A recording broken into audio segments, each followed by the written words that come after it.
Hello and welcome to the India Energy Hour.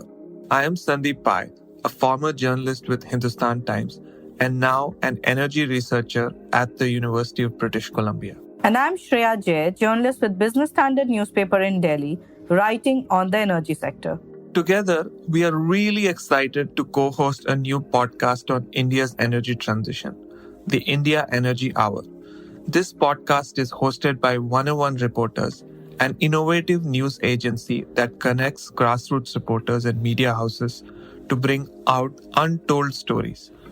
The show is produced by Tejas Dayan and Sagar of 101 Reporters. In this podcast, we want to unpack and document India's energy transition. We will interview leading energy, development, and climate experts from academia, civil society, and the government. Through these interviews, we will explore the most pressing hurdles and promising opportunities in the energy transition unfolding in India. We will examine the role of government, finance, social justice, and science. Over time, we will feature other countries of the global south as well.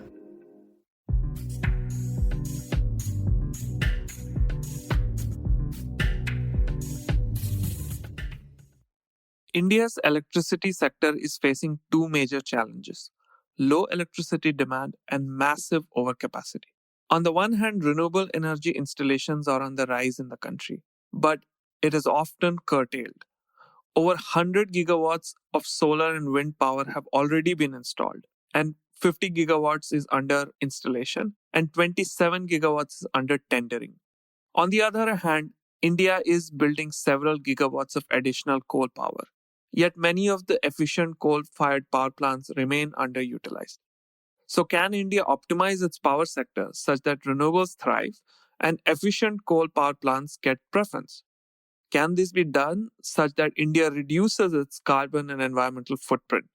In this episode, we spoke to Dr. R. Srikanth, Professor and Dean, School of Natural Sciences and Engineering at the National Institute of Advanced Studies, who proposes that India can shut down its old, inefficient coal fired power plants to achieve these optimization goals.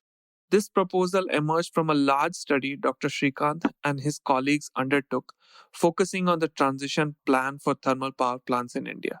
Dr. Srikanth has been an academic and industry professional for over 3 decades. He has worked with large Indian companies such as Coal India and Tata Steel, advised government bodies, and has researched and written extensively about the energy sector. Thank you, Dr. Srikanth, for joining us. It's a delight to have you here, and it's a very interesting topic that we will discuss today. Your report that you mentioned is out after 3 years of work on how India can transition away from coal, especially thermal power units. How are we planning that thermal power units can, older units can be shut or retrofitted? What is the way out? How do you replace that much amount of generation capacity? So I believe it's a very interesting and thought-provoking topic, especially in a country like India, obsessed with coal-based power. So thank you again for joining. Before we begin and delve into this very interesting topic, I was wondering if you would like to tell our listeners a little bit about yourself, about your career trajectory. Where are you from? What all have you worked on? And how did you land up into researching this energy sector specifically? Thank you, Shreya. First of all, I appreciate this opportunity to speak to you and Sandeep. So I actually started, I did my schooling largely in Andhra Pradesh, in southern Andhra Pradesh, but I was born in Tamil Nadu. And so after finishing my schooling, I joined Indian School of Mines in Dhanbad. So in 1979, I was the last but second 5-year batch. So I spent 5 years studying my BTech in mining engineering. And so after that, joined Coal India. I worked in Coal India underground coal mines for 6 years in Madhya Pradesh. The desire to learn more, struck me, and then I got offers to study management at Ahmedabad, and also this opportunity to do a master's and PhD with a full fellowship at Penn State. Penn State was and is actually the topmost mining school in the world, and so and it was the mining department there is more than 150 years old. Even Indian School of Mines now was formed in 1956. So, so my classmate actually is became the director of Indian School of Mines a few years back. So I'm pretty old. Okay.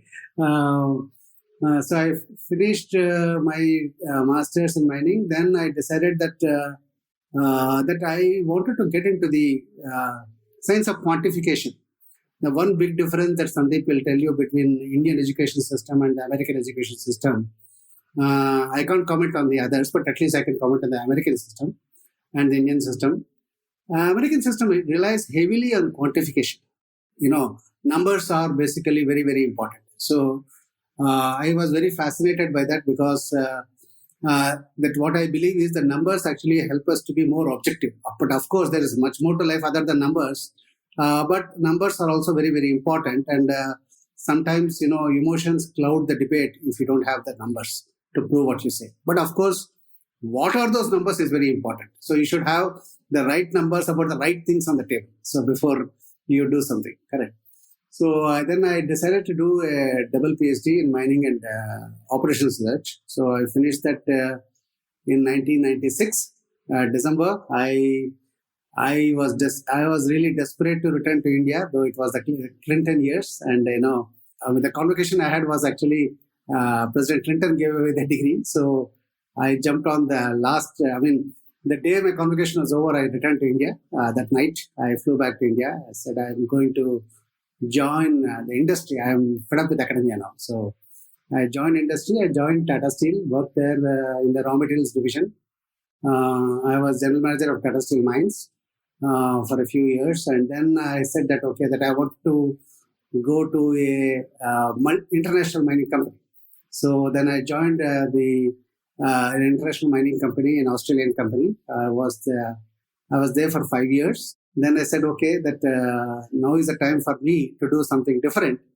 And I was always planning to go to academia after 60. But I said that, let me join while I am still pre-retirement. So therefore, in 55, I came to Bangalore, and I always wanted to settle down in close to my hometown. So I came back from north. After a lifetime in the north, I came back to the south. And so I started academics in 2016. So just finished 5 years. So that's how basically, and because of my background that I had in coal, in raw materials, in iron ore, in raw materials. So naturally, this opening was there in the energy and environment program. And so that's how I came into the field of energy and environment. That's so fascinating. You were studying in ISM when, Coal India was born in the same decade. So, it's kind of fascinating your journey from sort of academia and then industry and then back to academia. I wonder, just to expand on this, I wonder, which of the two you think had the more enriching experience? Or you would say you've learned different things from both academia and working in the industry? And if you can elaborate on that, if there's any difference. Actually, Sandeep, the big tragedy of academia in India is the fact that most of our faculty are not connected with industry. And the difference between US and India is very, very stark in that aspect. That's the reason that you see, Penn State, where I studied, had $1 billion of research funding every year. So that's not all from government, but it's also from industry, because actually the professors are very closely connected with the industry. And that actually is very important for the students, because it actually brings them closer to cutting edge research. It helps them to get better jobs. It helps them to get an education which is much more modern than what they would actually learn from textbooks. So I think this is what I have learned in the US. These are the good points of an American education. You can always say there are good and bad everywhere, but these are the good points that I learned that in American education. And my career in industry has been very, very enriching, because one thing I had been very clear right from the first day of my industrial career in July 1984, that every year I will pick up something different. I will do something different which I have not done in the previous year. So I have a daytime job, but I will do something even for my company which is different from what I have done. I'll add some incremental value which is unique. So I have been learning throughout my life. So therefore, one can be in industry and one can also learn. So, and one can practice. So therefore, this is something I have found very important, because if you don't learn when you're in industry, then basically you will never become an innovator. And the industry needs innovators as much as startups. So again, coming back from industry to academia has been, I think, sort of my unique selling proposition. Obviously, there are many people who doubt whether I have the academic credentials, though I have got all the degrees that are there. But people say, you're not published papers in the last 20 years. So you don't have enough publications. You cannot be recognized as a PhD guy because you don't have, enough journal Scopus Index, journal publications, right? So I faced all those hurdles, because I have again come from an industry background, and we are used to write board papers, and so I can do those things very fast because industry moves at a different speed compared to academia. So I finished all those prerequisites to become a PhD guide, and so that's all done. So every sector has got what I would say a different eligibility criteria, and I think if your brain is flexible, if you are willing to adapt and willing to learn, I think it is possible to switch. And I think so that's how things have happened. And I really wish that more people would do this sort of backwards and forwards. And even our government requires some of these things, because otherwise the bureaucracy, as you know, in India becomes completely fossilized in thinking. So I think this is something I think the American system allows people to move between academia, government, industry. So I think with reasonable restrictions on the code of ethics, etc., and disclosures, I think it's a very good thing to do, because it helps to keep everybody on their toes. Number one, it helps everybody, the top people in the government, also to be in touch with reality. Not like you, but I was a journalist. I was an engineer, then a journalist, and now I finished my PhD. So I've also made switches, and I know that these transitions are not easy. When I was a journalist, and my editors would say, this is very academic. When I was in academia, they would say, oh, it's too journalistic. So, in my own small ways, I've seen some of these switches. So let's start the topic of today's discussion. You and your co-authors have come up with this really interesting report about transition plan for integrated approach to development and environment in power sector. I think it's a really pertinent topic of how we integrate renewables and what we do with our coal capacity. How do we optimize? So I really enjoyed reading the report thoroughly. So, when you look at this report, one of the things you conclude is that, India can shut down some of its inefficient, older, power plants. In fact, you say that around 36 gigawatts of thermal power plants can be shut down on the basis, and you do this using different parameters such as efficiency, coal, specific coal consumption, technological obsolescence, and age.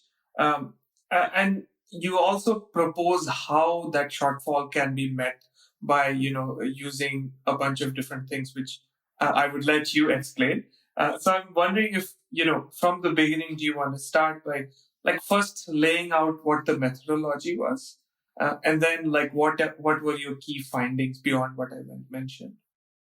Right. Thanks, Sandeep, for reading the report. Really appreciate that. And because very few people like reading, reports. So we try to make it as graphical and, as possible and easy to read as possible. So, coming to this thing, actually, so this proposal that I gave to DST was in 2000, sometime in 2016 end. And ultimately it's fructified in the project in 2018 June. And so it took about 1 year of basically proposal, then evaluation, etc. But the fundamental principle that I had was that development and environment have to go together. You cannot delink both of them. Okay. So that is the approach, because I come from the Tata group. So therefore, that is an approach that is very firmly embedded in me. You have to be socially and environmentally responsible in order to continue in business. And that is part of your, what we used to call a balanced scorecard, which Tata still used to practice at that time. So therefore, this whole thing is that you cannot go into one extreme, the other extreme. So you have to basically try to see how you can develop a pathway which actually integrates both these aspects. And obviously, there will be compromises in the way, because a big country like India, which is growing, where the energy needs of the people are growing, you need energy. There can be no way that you can say that, study after study has proved that Human Development Index is directly proportional to the per capita energy consumption up to a certain point. After that, obviously, it plateaus off, and I think that everybody knows that. So we are at the lower end of that scale, and so therefore we need to increase our consumption of modern energy, which actually means firewood, gobar, etc. should be replaced by modern sources, and that is actually SDG 7.1. So the Sustainable Development Goals incorporate, universal access to affordable, sustainable, and modern sources of energy. So that is one part of it. But another part of it is obviously that, we don't have infinite amount of land. India is a very densely populated country, and therefore we also need to look at how we can actually safeguard our environment in the most affordable way that is possible. I'll give an analogy. I love cars. Basically, I would love to have a Mercedes-Benz, but unfortunately, I don't have enough money to buy a Mercedes-Benz, and more importantly, even if I buy it, I'm not going to use it as much, because the people who are around me don't value this sort of big possessions. So there's not much use for me. So the whole question is that how do we find a sort of happy middle? Okay. And that has been the sort of, Tata Steel, I think, as many of you know also, it's it's 100% unionized. Okay. But we still do a tremendous amount of changes in operating practices and staffing practices and all that. And one thing my Tata Steel experience has actually taught me is, how do you actually bring people to the middle? Okay. How do you bring the unions and how do you bring the local communities to the middle to say, yes, what is a win-win-win solution? So this has been the sort of driving factor for this research, that we need to see that all the three legs of sustainable development, that is the economy, the people, the environment, all three need to gain and they need to go together. You cannot have one leg getting more importance at the expense of the other. So this has also been one aspect that sustainability is not simply only about environment. Unfortunately, the popular usage makes it appear that people are irrelevant. No, people are very relevant. Their aspirations, their needs, their affordability, all those are very, very important factors, particularly for Indians. So I think this may not resonate very well in the developed world. And I had delivered a talk to TCS Europe recently, and many of the Europeans in that could not understand much of these things, right? But at least as all of you are Indians, all of us are Indians, we can understand affordability is a very, very important issue, and it's very important to make energy, which is like a fundamental necessity, also affordable to people. Correct. So that is how basically we approach this project. That how do we actually make energy affordable, make energy more climate friendly, and make energy more environment friendly. So, and last but not the least, how do you actually ensure that we have energy security? Because as you know, that the Tapi pipelines, all people, so much effort has been made on getting gas to India through Afghan pipelines through Afghan Turkmenistan and then Myanmar. And all those have actually fallen by the wayside, mainly because of geopolitical factors. And if you look at basically our reserves that we have got, that I think the BP report accurately summarizes that we have got our reserve by production ratio, which is the amount of reserves, proven reserves that you have in the ground compared to what you produce annually per year, is now more than 150 for coal. And it is actually, 50, it's in very small numbers relatively for oil and gas. And we all know that basically, despite all the efforts, our import dependence on crude oil is increasing. Natural gas actually is coming down. So therefore, we actually try to diversify our energy basket. No doubt we had been doing it for the last 15, 20 years.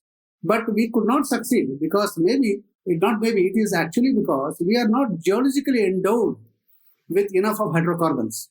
And we have to accept that as a necessity. There is no point in basically hunting the last piece of oil and the last piece of gas, because by the time you take it out, you will be spending so much, it will be cheaper to import. Undoubtedly, coal is basically the only source of energy security that we have. So once that is there, so the whole question is, how do you use coal sustainably? And I think that is a very important question. And what I feel, unfortunately, mainly because many people who write on this have not come from a technical background of experience in mines, number or utilization, power plant utilization. The second thing is industry being largely in the government sector is sort of, immune to many of these influences. So if it had been all private sector, changes would be coming rapidly. So if you look at Tata Steel, for example, that, we adopted this, MDG. That's what actually our previous MD, my boss, Mr. Muthuraman, started, way back in 2000 of Millennium Development Goals. And we started implementing many of these concepts of how do you make things. I implemented the first rainwater harvesting project in the entire country in the mining, and it has been recognized by CII FICCI, because till that point of time, everybody thought river is there, let us get water from the river. So nobody thought basically, yes, okay, how do you harvest the water that is actually rainfall that is actually falling, so that you minimize taking water from the river, which actually should go to people and to livestock rather than to industry, right? So therefore, if it is private sector, advantage is the changes happen rapidly because you are actually in touch with these shareholders.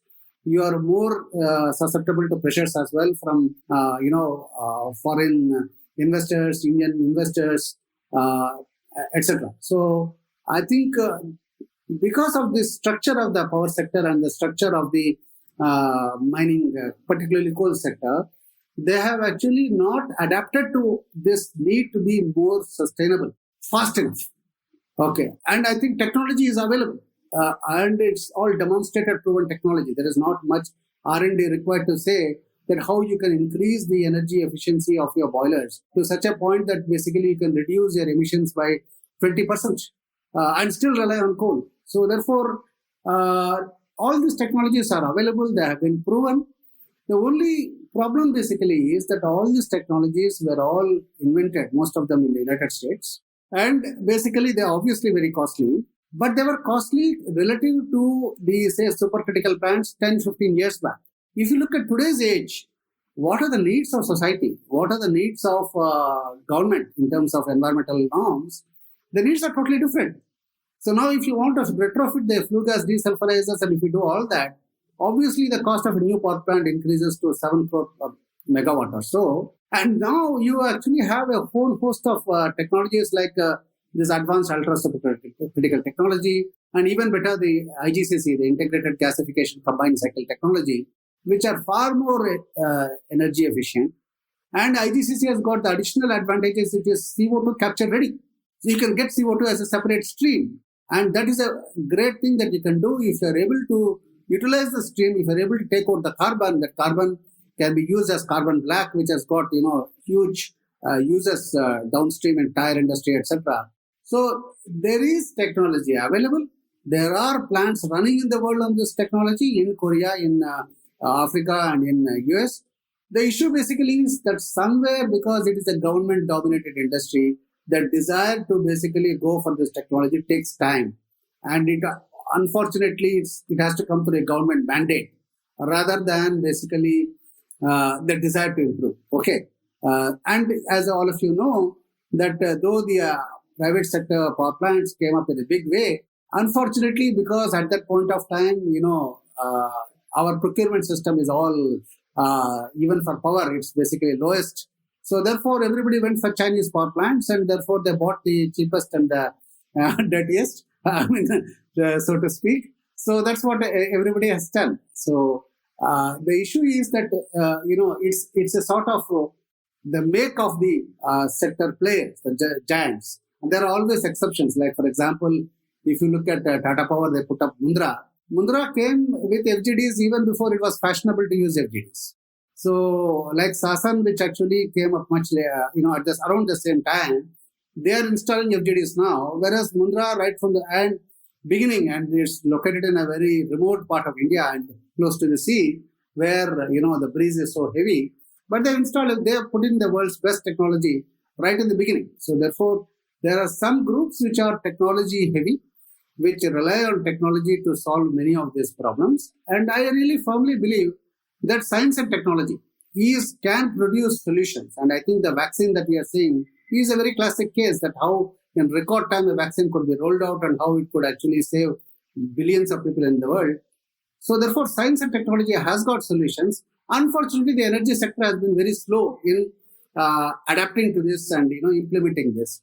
And what we are trying to do in this report is also to show the way forward. That basically, yes, there is a short-term solution. That's why we call it a transition path. But after post 2030, we need to start having the mandates now. That how do you implement technology? Because once technology is applied at scale, obviously the cost will actually come crashing down. And India has got scale. So therefore, the whole thing is for the government to look at what happens not only now, how do you transition to a cleaner power sector in the next 7-8 years before 2030. And after 2030, the future of coal should be more on technology-focused solutions, which will actually reduce emissions, which will actually make CO2 capture ready if possible. And I think those things should be part of government policy and as well as industrial policy of the power sector itself. Good, you mentioned about the government policy. There have been efforts to retire old thermal units in different ways or under different policies. Earlier, it was planned that all state government-owned units worth 11 gigawatt should be retired because they are not efficient.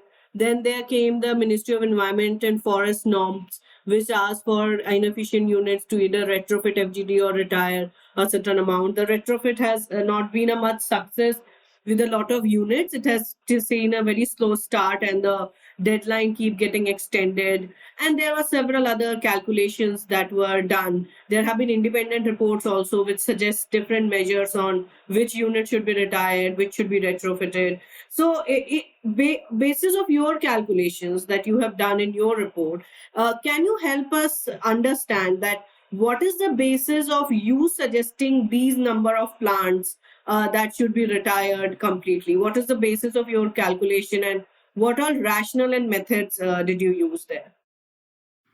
Thanks for this question, Shreya. So our work is actually a bottoms-up analysis.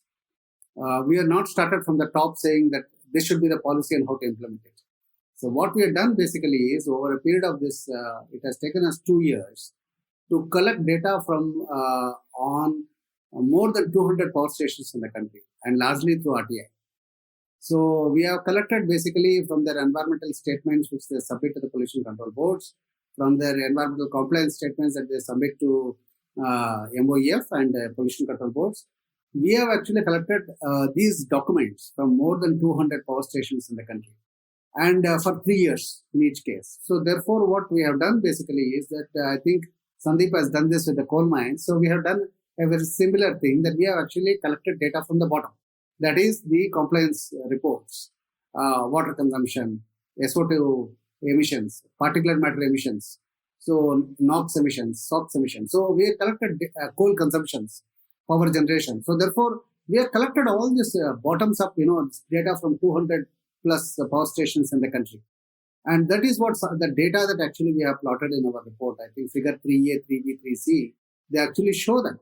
What they basically show is that these smaller units by design were actually not designed for reducing particulate matter emissions below 100 milligram per meter. Those norms did not exist at that time. And therefore, they were actually emitting higher amounts of particulate matter emissions. Similarly, what is happening is they were not designed for actually very high level of water conservation.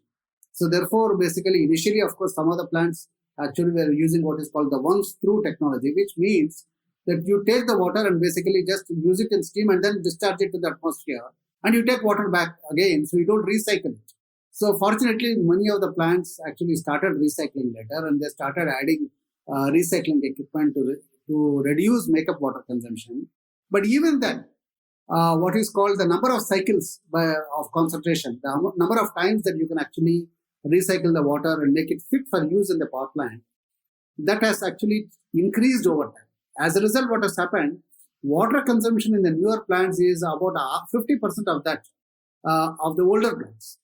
So therefore, we have collected data, all this grassroots data, and that is what we have plotted summarized in the box plots to show that the more modern, the larger plants have been designed And they are operating with a much lower water consumption, with much lower particulate matter emissions as per the statutory returns. So therefore, the criteria that we have used is basically that, what is the performance of these plants? There are some old plants, like, for example, if you look at, say, Tata Power's plant in Bombay. So it is in the very close to the Bombay, but it uses actually ultra low sulfur and ultra low ash coal, and a boiler that is the first 500 megawatt boiler in the country. It's more than 30 years old, operating super efficiently. Same thing with the Dahanu, which actually was set up by BSES when Mr. Shahi was the MD, and then taken over by Reliance and now by Adani's. So it's a very efficient plant, again using a blend of imported coal and washed coal, etc. So we have to collect all this data, first of all. So as I told that basically I believe in quantification. So therefore the bedrock of this report is basically the data that we have collected over a long period of time. Now, once you look at this data, and then what really emerges is that the newer plants definitely are using the natural resources like water and coal much more efficiently than the older plants, number one. Number two, the whole question is the new environmental norms that are actually coming in. That prior to 2003, there was no mandate for the thermal power plants in India to even keep space for flue gas desulfurization. So they were all, that mandate did not exist. It's only after plans that came post 2004 that actually this mandate was said that you have to, in the environmental clearance, the Ministry of Environment started saying, putting one sentence, that you have to provide space in the layout for an FGD if it becomes a mandate later. So now those plants which do not have space in the layout, you see, a power plant is a very, very, hazardous area, right? We got hot steam and hot gases, hot coal all over. And you have to be very careful in doing, brownfield construction in those areas.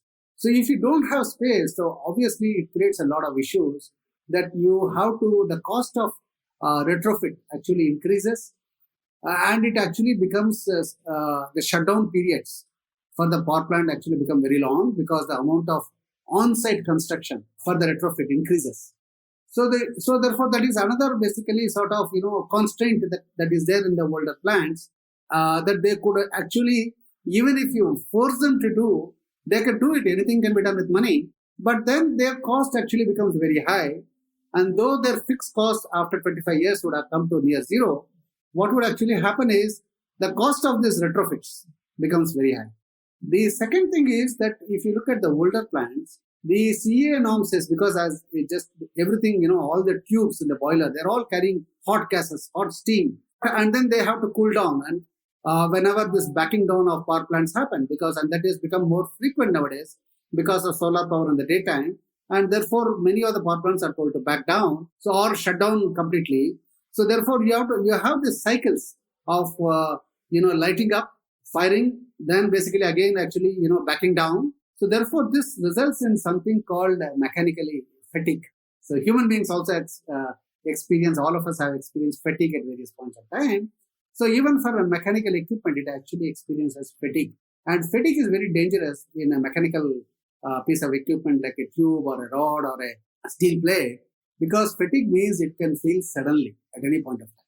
So therefore, the Central Electricity Authority has actually mandated that after these power plants are crossed to something like 160,000 hours, which is reached around 25 years, that they have to go in for what is called a residual life cycle analysis to operate the plants safely. And that actually what CEA studies have shown, when people do it, then they find that many of those tubes, 50% of the boiler actually needs to be thrown out and needs to be changed. And therefore what happens is, as per the experience in India, the Central Electricity Authority has found that you have to incur 50% of the capex of a new plant for this, what is called renovation, life extension beyond 25 years. You can operate till 40 years, technically, no problem. But you have to do this exercise of life extension and renovation modernization. And this actually consumes, this itself, without any FGD, consumes around 50% of the capex. And that is the study done by CEA. And the time taken, basically because you open up the boiler, you take out the tubes, then you have to order the tubes. Then basically VHL has to say, okay, see, what can I do? I am producing tubes now for the modern boilers. I have to dedicate one plant only for making smaller tubes. So all this actually take a lot of lead time. So the plant is shut down for a year or so.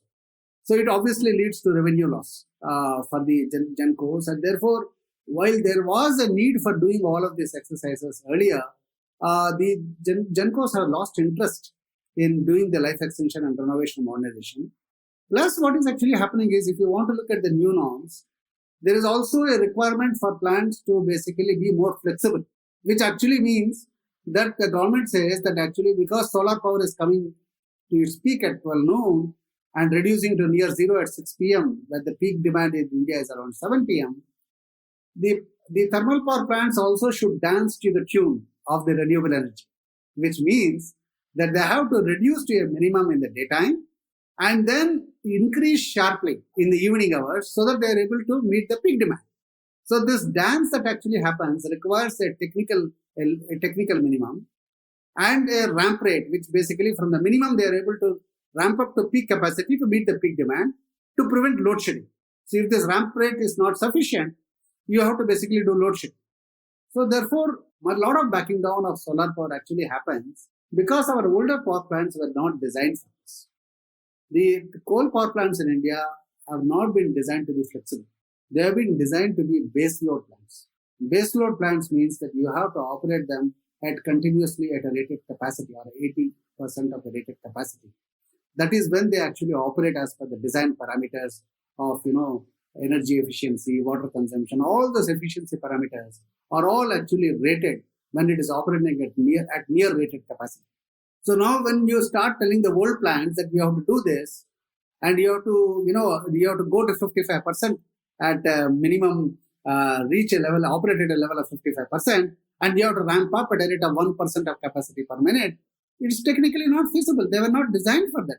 Nobody ever asked them to do. So therefore, it was not part of the design. So therefore, we have got a large bunch of these technology issues, which basically have been ignored till now. And therefore, because somebody will come, NREL will come and say, no, you have to do this, you have to do that. So the whole problem is, as Shreya, government officials very well, they'll hear through 1 year and pass it through the other year, right? So they say, yes, sir. So they will do what they want because the plant is not inherently capable of doing this. But the problem basically is there is nobody to explain that to a lay audience, and there are very few people like you who are even interested in knowing what is actually the constraint. So there are reports which we are referred to in our report which by POSACO, by CEA, which actually show that the ramp rate of the power sector is much, much lower compared to what is actually required in the future when we need to integrate a larger amount of renewable energy. So therefore, these are technology issues, right? And these technology issues need to be understood by somebody who has been in that business and therefore knows that business. So the technological limitations of the older power plants are not completely expressed by the power sector itself, because nobody wants to say no. That is a problem in India, right? And there's a problem not in India, there's a problem with Indians everywhere, that we just keep quiet when we want to dissent. We don't say openly that this is right or this is wrong. So therefore, actually the sector basically is bedeviled with all these issues. And what we have actually tried to do is to surface all these issues and say that yes, there are technological limitations to what can be done by the older power plants. And because of that, actually, they cannot be as flexible as the government wants them to be. You may have any amount of CA norms or CRC norms, but they largely remain on paper because really the plants, all of these plants, the older plants are not capable, that 210 megawatt, 110 megawatt, those units are not capable of doing all the dancing to the tune of renewable. So therefore, if renewable is going to be a big part of our energy future, which surely is going to be, we need to basically find a way of retiring those plants.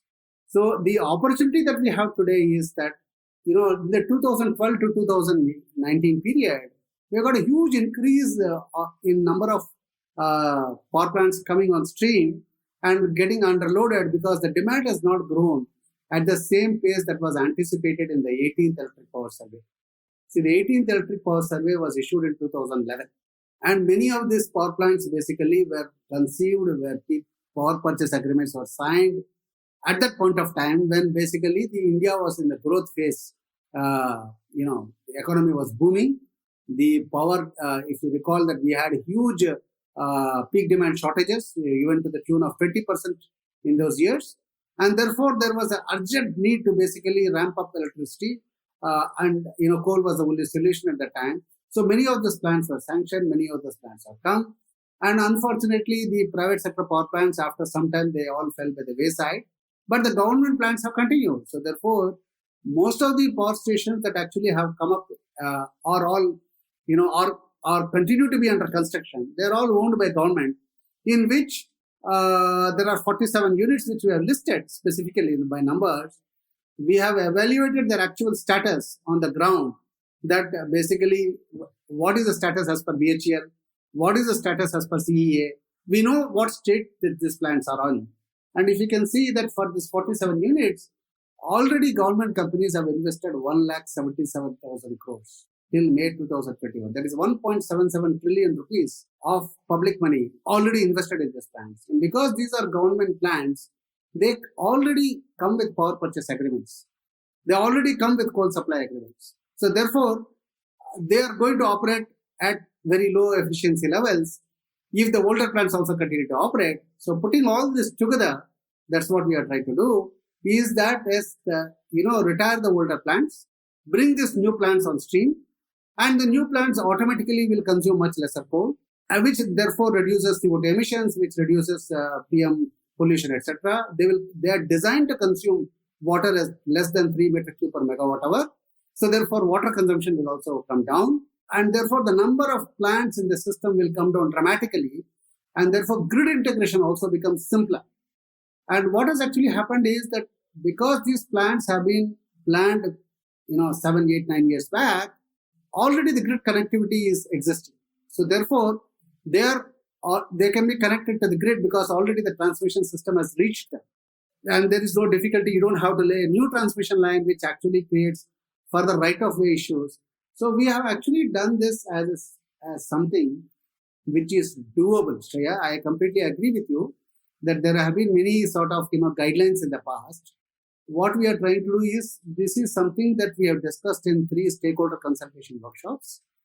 Plus, what we do is that we actually try to meet the regulators, the state regulators. As all of you know, power is a concurrent subject.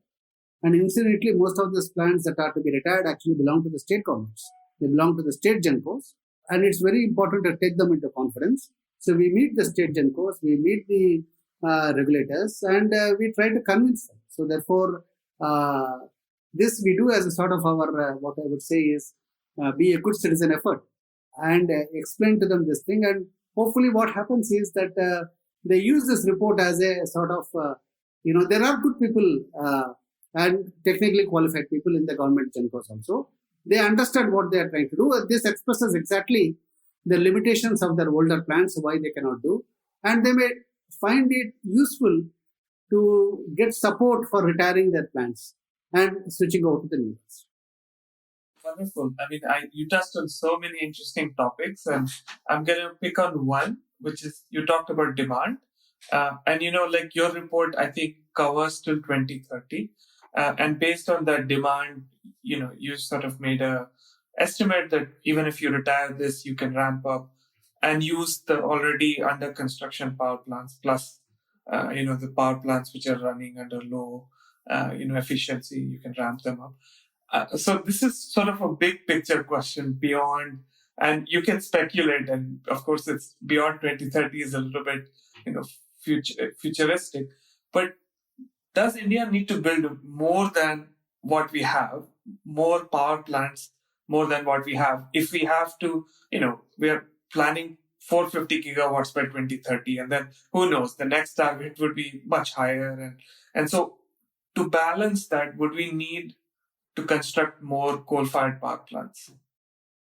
See, what will, after this stream of plants which are under active construction, which we have, specifically given the unit names and the date of commissioning in the report, after that is all over by 2030. So the question is, what happens after 2030? Now, there are a number of imponderables in this. One is basically, how will India's economy continue to grow, particularly industries. Okay. So it is very important for the manufacturing to increase in India. Otherwise, our demographic dividend will become a demographic disaster. So youth need to get jobs, and therefore whatever needs to be done to basically promote manufacturing in India needs to be done, because manufacturing provides both direct employment and indirect employment, which is basically several times that of the direct employment. And that's very much required. Now, the power demand figures that actually we have used in the report actually come from a study done by KPMG and published by Central Electricity Authority. The demand figures that I have presented basically are based upon what they call the base case, a GDP growth rate of 7.3% CAGR. So that is the assumption of that. That is what, and they have actually done a very detailed state-wise power demand analysis. And what we found is that we have found it sufficiently rigorous that we could actually take it without any further modification, and we have adopted those figures. Those figures actually run up to 2036-37.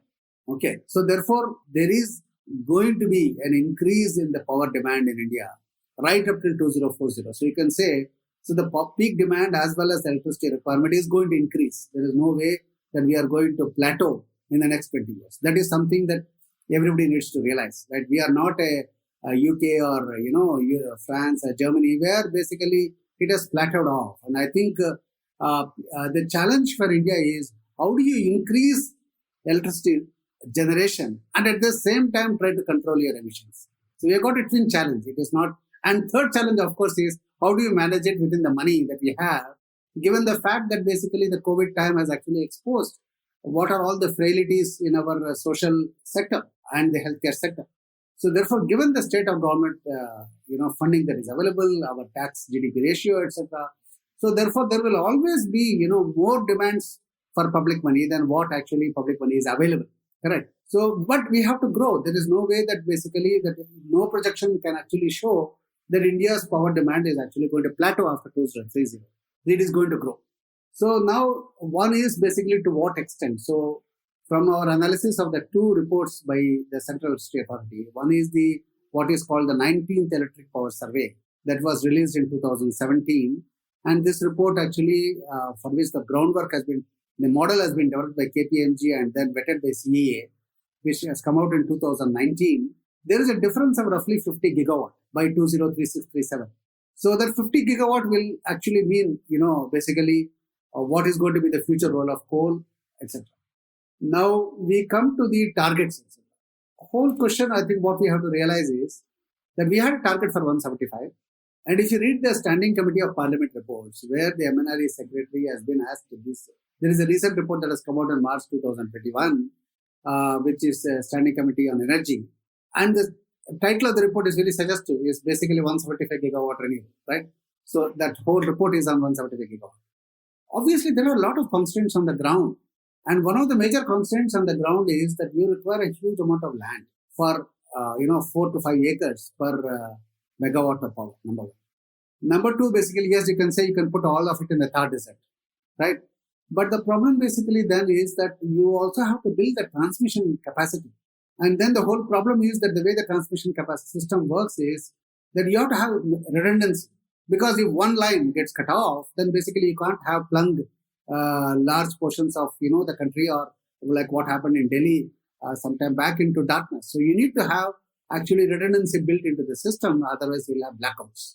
So the whole question is, you cannot put all your eggs into one basket. You can say, okay, I'm going to have Ladakh has got the best place to put solar. Yes, fine. But, we all know what is happening in Ladakh now. So therefore, you cannot, there are security issues involved around all of these issues. So therefore, another problem basically that is happening is that I think has been written recently in Business Standard by Jyoti, just I think a couple of days back. The variable renewable energy sources have got a lot of side effects. The side effects is basically coming from the inherent variability. Just like I said that basically the older thermal power plants have got their inherent design issues, the variable renewable energy systems also have their inherent issues. Obviously, everybody knows that that solar panels can produce energy only when the sun shines, and wind can produce energy only when the wind blows to a certain level. The issue is our peak demand is actually coming at 7 p.m. as of today. And people say that it is going to become in the daytime, there is going to be so much of air conditioners. I think IEA has written this report. I don't think ever we are going to see so many air conditioners in India that basically it will tip the peak demand in the room. I think it's very far-fetched to say that. Given our climate in the next 8-9 years, I don't think it's going to become that everybody can be rich enough to basically afford air conditioners and run the air conditioners. I think given the cost of electricity in most parts of India, I think people cannot afford to run the air conditioners even if they get some EMI scheme to buy the air conditioner. Okay. So given the issue that we have got around peak demand in the evenings or early mornings, when people go to work and after people return to work. So and industry obviously operates 24/7. So what you have is that you need all the distribution companies have to keep a lot of balancing power in reserve. The question is, what is this balancing power? The balancing power is if 50 gigawatt of solar comes to zero at 6 p.m., how will the system work? How will the system maintain its frequency? See, the whole thing is we need to maintain the frequency of the grid. Even US doesn't have one national grid. It has got 3 grids. We have one national, that's shown by the Texas debacle. So we have one grid.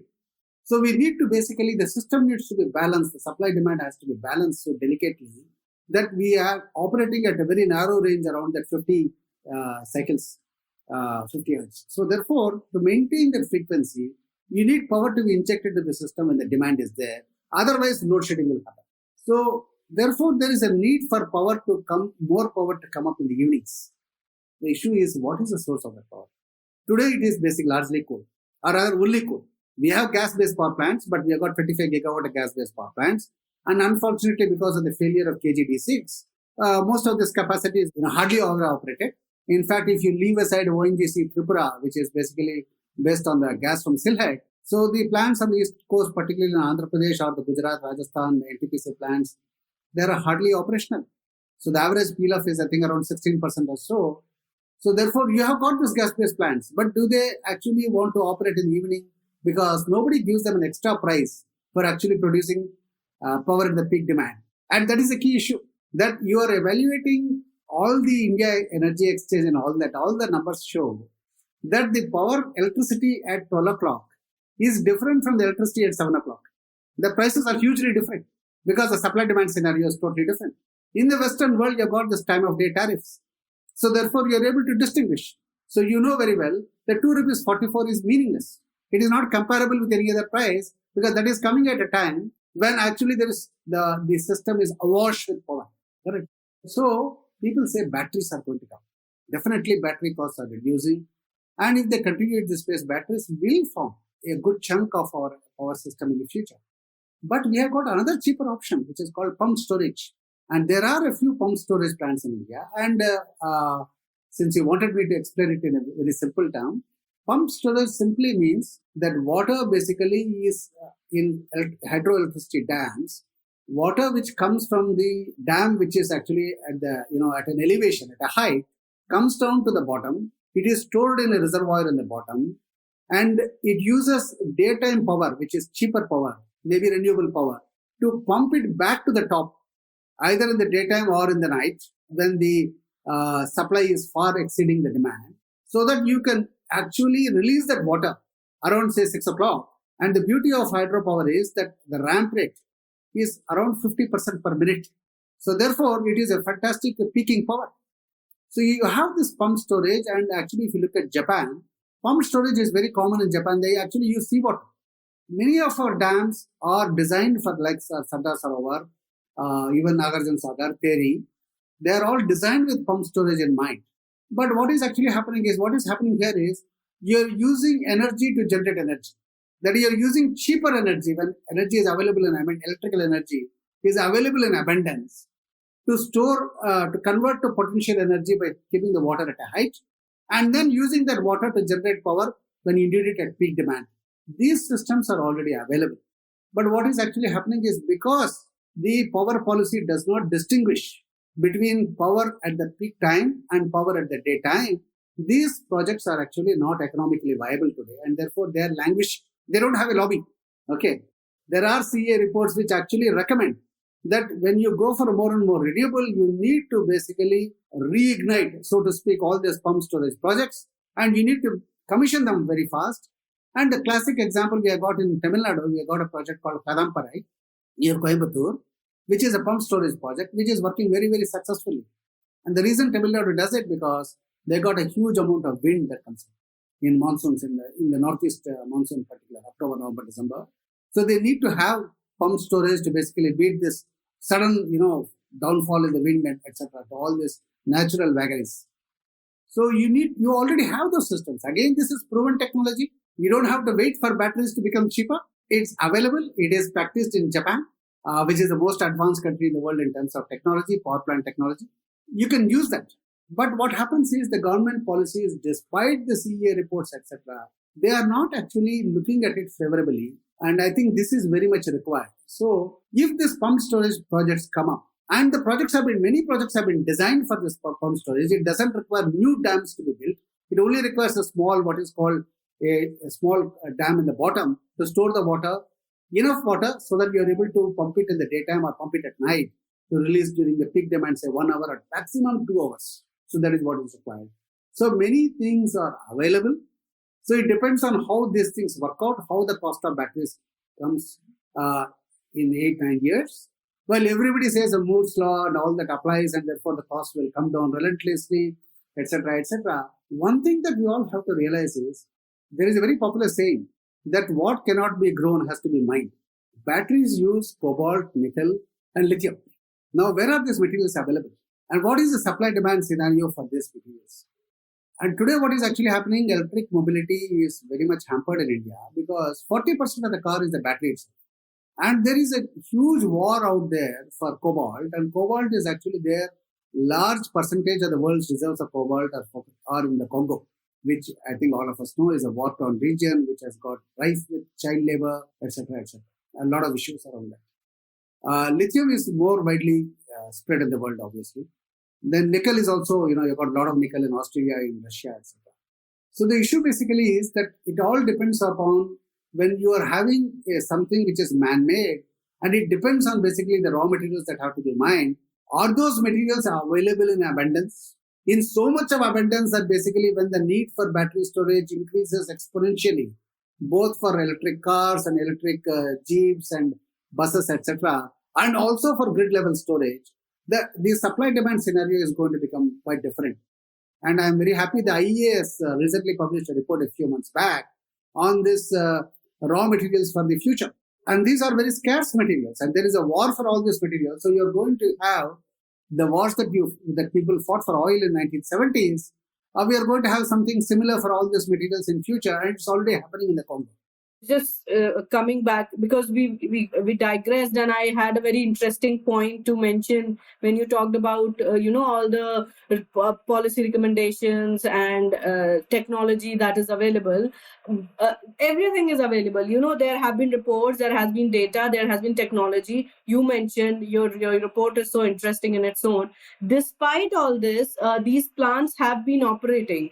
So if you can talk about the kind of the political economy behind this, that what is the reason that these plants continue to operate despite being efficient, who owns this plant, and most of all, when these plants close, who would be the ones that face the most loss? So we're just addressing the larger picture here. Okay, see, larger picture is basically easily answered because these are mostly state government plants. There are few private sector plants, but by and large, out of the 211 units, I think most of the vast majority of them are the state government plants, because the private sector plants pre-2003 were very, very few in number. So before the Electricity Act of 2003, there were hardly few private sector power plants. They're mostly state government plants. There are definitely a few NTPC plants as well. So these are mostly government plants. So therefore, the whole question basically is, the central government can lead the way for the rest of the sector by closing down its older units in Singrauli, in Korba, in Talcher, etc. So, for example, what has happened is that NTPC, we had, in my state, in the state where I spent most of my life, Jharkhand, that NTPC took over the Patratu power plant of Jharkhand State Electricity Board, which had actually really sort of obsolete power plants, 40 years old. They knocked them off, and they're actually putting the entire area. They plan to put 5 into 800 megawatt plants. They already phase 1 is on now, 3 into 800. So that's already happening. So therefore, NTPC has been doing it in a limited way. What we are only saying is that NTPC can do it even more. So therefore, somebody has to show the way, number one. Number two, also what is happening is many state governments, like for example, Telangana, they are actually putting up a brand new plant called Yadadri, which is based upon the latest technology, supercritical technology. They are already retiring their plants one by one silently. So there are states that basically are already doing this.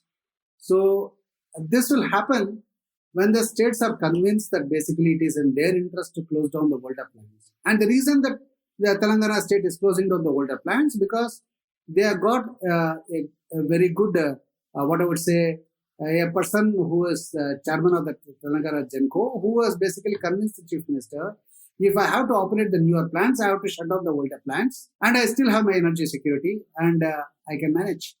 So therefore, they are actually shut down their older plants in Kottagudam. They're 110 megawatt and so already shut down their 62.5 megawatt plant in Ramagundam.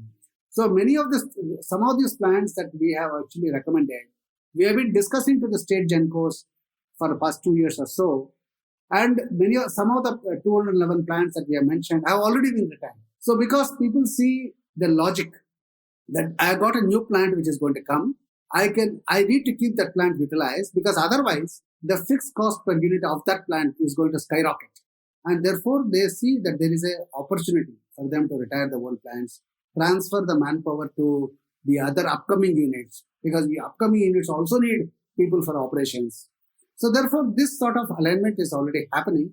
It is happening in a, what I would say, slowly behind the scenes, not very much in the public domain, but it is actually happening. It is inevitable. It is sheer force of technical and commercial logic will take the sector in this direction. How fast it can happen, that's a different story. But I can show you out of the 211 which are already retired. So from the discussions that we have been having, particularly in the southern region, where many of these plants are located, it is inexorable that basically the retirement of these older plants will happen. Of course, what I believe is, if the central government comes up with a scrappage policy, like you got the vehicle scrappage policy, which has been recently announced, if they come with a scrappage policy saying that they will incentivize, maybe the VRS scheme that has to be given to the workers. Those workers, many of these workers can be transferred from the older plants to the newer plants. I'll give a concrete example. We have got in Karnataka, we have got Raichur plant, which many of the units we are recommended for shutdown because obsolete technology, etc. We have got a brand new plants here in Karnataka. One is next door to Raichur, which is called Yermaras, which has been put up by JV between BHEL and Karnataka Power Corporation, government plant, which is operating at, I think, in 1 year, 18-19, it operated 3% plant load factor. 3%. Brand new plant. And therefore, the fixed cost per unit, which the consumers in Karnataka are already bearing, because these plants already have power purchase agreement. Similarly, you have got a Kudgi plant, 3 into 800 megawatt, latest technology in Karnataka, which was operating 2 years back at 19% plant load factor. I am talking pre-COVID. So there are a lot of brand new plants for which already the consumers are paying through their nose because of the power purchase agreements that were signed in 2011-12 that are heavily underutilized. So there is an inexorable logic for people to be transferred from the retiring plants to the new plants, and therefore the new plants operate at higher plant load factors, and they produce the same amount of higher amounts of electricity with a much lower emissions and much lower coal consumption, and very importantly, in many parts of India, much lower water consumption. So this is happening. So what we are actually showing here is something that the industry is already doing. Only thing is the media has not noticed it. Glad we could talk about it. I mean, I really think that it's such an interesting and important topic, how to balance the developmental needs, affordability needs, but also take care of sort of environment, not just climate, but the broader like water issues and so on. So, like I had a few more questions, but I think you've covered some of them. So I want to ask one last sort of like really big picture question. As you may have noticed and seen in the media and otherwise, like there's a lot of pressure on India to, like the OECD world and the rich world has sort of like declaring a phase out of coal. I mean, some of those countries have no coal or very little coal, but they're very vocal. Particularly UK and like Germany is taking 20 years for like, 1/4 of India's fleet and so on, with a very flat demand and so on. But given all this, there is a lot of pressure. There's no question. And it feels like there's two streams of sort of discourse within India, right? Like one stream supports this global discourse, which sort of says that, oh yeah, we have to do something, net zero targets, talk about, they're not explicitly saying phase out coal, but, it's implied that, like coal. But of course, there are some like others who are saying, we have to be careful, we have to think about energy security. And so what's your sort of big picture view on what India should do, where it addresses, climate issues, but also make sure that its developmental needs are not impacted in the long run? And what do you think about the phase out idea in the long run? Of course, not in this decade or next decade, but sort of in the long run. Well, in the long run, I think the direction is very clear. Our share of coal in the electricity sector is going to come down. There is no doubt about it.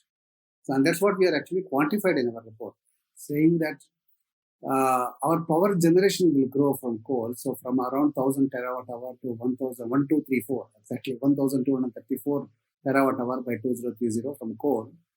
But because the overall electricity generation will increase to 2,172 terawatt hour, the share of coal will come down from 71.5% today to 57%. The share of coal will come down. There is no doubt about it. But that is not actually happening because of pressures only. That is also happening because of the financial issues of the sector. Mainly because the power demand growth has not kept pace. It is not because of discoms or anything. See, let me just tell you that I worked in industry. If things are growing, it is very easy to do everything. If things are not growing, see, the problem is our things are not going as much as the capacity that has been built. So I think there are enough studies that are available that our industrial capacities are not being fully utilized, and which is why basically the incremental capacity investments are not happening in India. Because no private sector is going to put up a new steel plant, a new aluminum plant, or anything which requires massive capex. Till the time the existing plants are fully utilized to around 75% of their capacities. So that is a problem with coal as well, a problem with power sector as well, that because coal is not guaranteed must-run status, therefore they know that they have to basically compete with the other plants on the merit order. Already the coal PLF, which used to be 78% in 2011 or so, has come down to 55%, and it went to 60% about 3 years back. Suppose it's that. So therefore investments have not come in, fresh investments have not come in, and the IPPs that we have listed out in the report could not be completed. There are actually 61,000 crores already invested in those IPPs, and that those IPPs now don't belong to private sector anymore. They have been taken over by the lenders, and largely the private sector, public sector lenders like State Bank of India, Punjab National Bank, etc. It's again public money. Okay, so that is there. So larger picture, what I basically see is coal will actually share will come down. There's no doubt about it. But what I'm also saying is that coal also has to be both mining, processing, transportation, utilization, the whole coal sector, the whole value chain from mining till utilization needs to tighten its belt and needs to actually recognize the threat and the opportunity. The threat is basically closure. The opportunity that you have is that you have got technologies that are available to basically become more environmental friendly. So what I actually look at is that 2030 we'll have a coal sector which is going to become much more environment friendly, and I'm talking right from mines up to power plants and including the transportation systems, etc. We have a huge amount of road transport near the coal mines, which is causing huge amount of pollution and health issues for the local communities. I think that needs to be stopped forthwith. So all these pressures will happen and we'll become more, what I would say is, coal can never be basically completely environment friendly, but at the same time, it can actually minimize the damage to the environment from a gas as well. So we have no gas, and as I told you, the hydrocarbon reserves are not there in India. Our nuclear power is basically, unlike France, is basically very small. France is can afford to preach to the others because they get 71% of their power from nuclear power. Nuclear power is very strong in US, very strong in Sweden, and I think all of us know that UK is building one of the world's largest nuclear power plants with Chinese money and by a French company, EDF. So we are also look at basically how do we provide energy. And I think this is going to be a challenge for us. And I think rightly what has happened is the government of India has resisted any pressures, either internal or external. And I know that basically many climate gurus have been rebuked by the government in meetings for actually trying to bat for net zero and trying to put pressure on the government. So therefore, I think it is very, very unrealistic to declare a definite date for net zero right now. The good thing is India is actually so far being very much compliant with its commitments in the Paris Agreement. In fact, we are ahead of it. We promised to have 40% electricity generation capacity from non-fossil fuels by 2030. And incidentally, what our report shows that we can actually reach 40% non-fossil fuel electricity itself, not mere capacity. We can reach 40% non-fossil fuel electricity itself by following the transition path that we have actually laid out. So we are ahead of our commitments. And I think that is something the government has been, stressing, saying that there are many OECD countries who have fallen backwards, and the less said about US, the better. Okay. Because US has actually increased its coal production this year by 11%.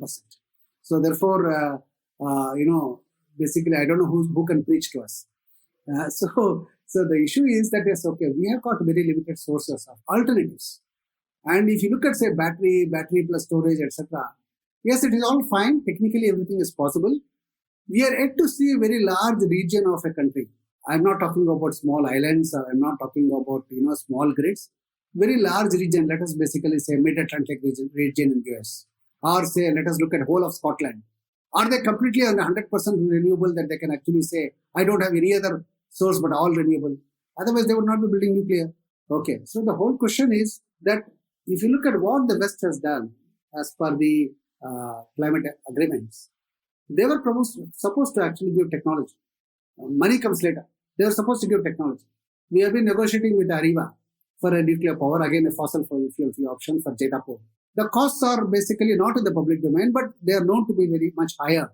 So therefore, the issue basically is, what has the West done, the OECD countries in particular, to live up to their commitments in their climate agreements? Zilch.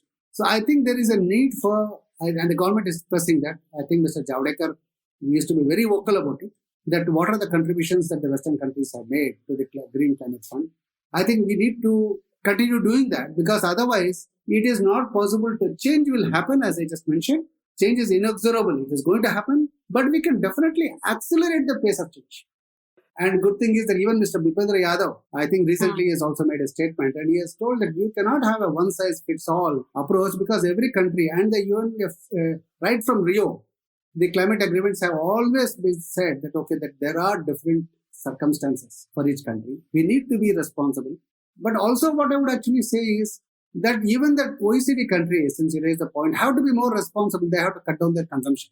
So today what has happened is they have outsourced a lot of their manufacturing to China. And they say, I have reduced my emissions. Or China's emissions are growing. And definitely today, India cannot be bracketed with China. China is far ahead of India. I think we have to recognize this as a fact. Their per capita consumption is more than 3 times that of India. Their per capita electricity growth, and they are actually in a completely different economic trajectory compared to India. And we cannot say because China is doing it, you also have to do it. These comparisons are odious. And therefore, we need to be responsible, but we need to develop our own strategy.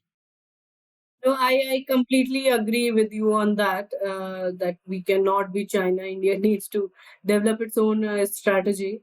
Also, rightly you pointed out that the West that has pointing fingers at us has done, taken limited measures. So I believe in a month we will have a lot of answers to that in the COP that happens. And we are expecting India to take a very strong stand out there. So I think it will be very interesting. And maybe we can revisit all what you have said today on the basis of what India goes and says at COP. So first of all, thank you so much for talking with us. It's a very fascinating topic, and it's an issue that if you keep taking a deep dive into it, you just keep going down. There's so many facets to it. As you started it in your introduction note, there is environment, there are people, there's policy, and you have to take care of everyone. And I'm just amazed at your ability that you covered everything in this. So your report is fascinating. I hope it reaches its conclusion and falls at the right table of the right bureaucrats and reaches fruition. So thank you for that. Thanks a lot for talking with us, and we would really look forward to have you again. Thank you, Shreya. Thank you, Sandeep. And you're free to pick up parts of the report and write about it. And I will. Okay. And from my side also, a really big thank you. Some of the questions that I have always been thinking about, you really have explained it so well. And thank you for trying to be non-technical. I know that was one of the asks, and it but I think a lot of our listeners will really benefit from this really immense and deep thinking about and a balanced view on this topic. Thank you, Sandeep. Really. Thank you, Shreya. And I think you realize that I'm a sort of contrarian. Okay.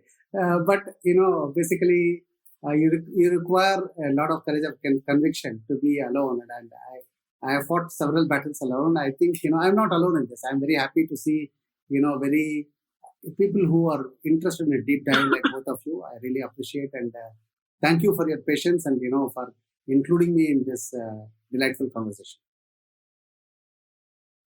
For more information about the podcast, visit us online at www.101reporters.com/podcast/the_India_energy_hour. You can also reach out to us on social media and send us your comments and suggestions. My Twitter handle is @SandeepPai with a double I, and Shreya's Twitter handle is @Shreya_J.